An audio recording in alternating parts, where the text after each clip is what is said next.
Yeah, whoever's idea it was that we're going to cover each book of the Bible in 30 minutes, I would like to have discussion with that person. Your brother. My brother. Your brother. That might be why he's not in the listed rotation of teachers during this class. So, Dad looked in his Bible and found a note where he said, Drew says Joshua is one of his favorite characters, and that's right. Ever since I can remember studying the Bible, Joshua has always been one of my favorites. In fact, in the very, very beginning, and we'll get to this a little bit later if we have the time to get to it, there at the very end of the first paragraph where God is, the little subtext of my Bible says, God commissioned Joshua. He says, God's telling him in verse 9, have I not commanded you, be strong and courageous? Do not be frightened and do not be dismayed, for the Lord your God is with you wherever you go. Every single time I preached when I was in high school and college, I read that verse right before I went up in the pulpit to start preaching because I was scared to death. So, that always kind of stuck with me. This has always been my favorite character of mine. This is the Bible Basics class. We're supposed to cover the overview of the book, how it fits in the larger subsection of Scripture, of where it is, and we're supposed to connect Jesus with that. I think we can do that tonight. 30 minutes long, I think we can do that with the book of Joshua. What I'm going to do first is I'm going to take a little cop-out and we're going to watch a video that's going to do the first part of it for me. Okay? This video is actually done by a couple guys. I don't know where they're from, but they're called the Bible Project. So if you have heard of those guys or looked at any of that, they do really, really good stuff. In particular, their videos. There's a couple of us in this class that are going through a YouVersion Bible reading app, or a reading plan to read through the Bible in a year on the little YouVersion app. It's the one that's got the brown Bible as the app face. So at the beginning of most days, there'll be some kind of video from these guys. At the beginning of a new book, it'll be the video of this book. It'll cover the outline of the book and kind of the major themes and things like that. That's what we're going to watch for Joshua.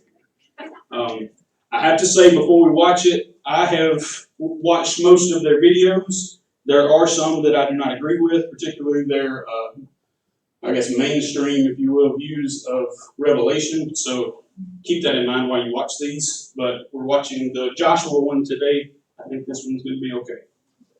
I have watched it before. So this is going to be about 8.5 minutes. So we're going to watch this, and then we're going to get into what I'm going to call my themes of the book. And I hope you can hear it. Tell me if you can. The book of Joshua. Let's back up and remember the story so far.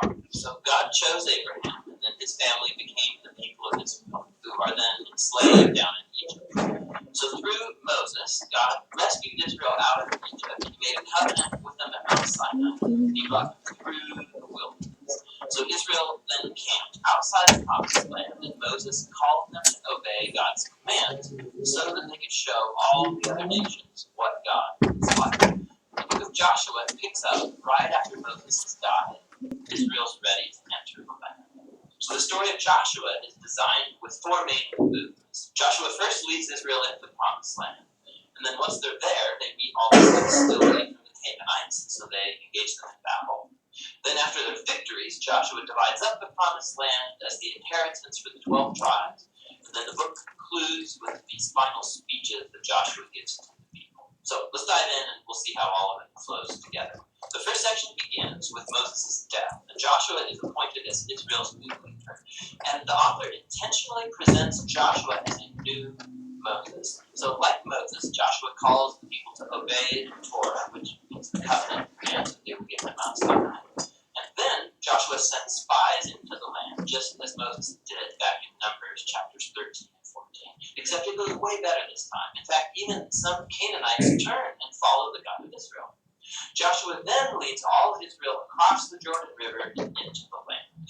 Just like the sea parted for Moses in the Exodus, so here the river Jordan parts and the priests carry the Ark of the Covenant across, leading all of Israel with them. Now, in chapter 5, the story transitions. So the people look back to their roots as God's covenant people. And so the new generation is circumcised and they celebrate their first Passover in the land. But then they turn and prepare to go forward. And Joshua has this crazy encounter with a mysterious warrior, who, it turns out, is the angelic commander of God's army. And Joshua asks, "Are you for us, or are you for our enemies?" And the warrior responds, "Neither," which shows that the real question here is whether Joshua is on God's side. It makes clear that this whole story is not about Israel versus the Canaanites. Rather, this is God's battle, and Israel is going to play the role of spectators or sometimes supporters in God's plan, which leads to the next section. We find stories about all these conflicts that Israel had with different Canaanite groups. And the first part retells the story of 2 battles in detail, and that's followed by a series of short stories that condense years of battles into a few brief summaries. So the first 2 battles are against Jericho and then Ai, and they offer these contrasting portraits of God's faithfulness versus Israel's failure. At Jericho, Israel is to take a completely passive approach, so they let God's presence in the ark lead them around the city to music for 6 days. And just like Rahab turned to the God of Israel, maybe the people of Jericho would do the same, but they don't. And so on the 7th day, the priests blow the trumpets and the walls come falling down, leading Israel to victory. The point of the story is that God is the one who will deliver his people. Israel simply needs to trust and wait.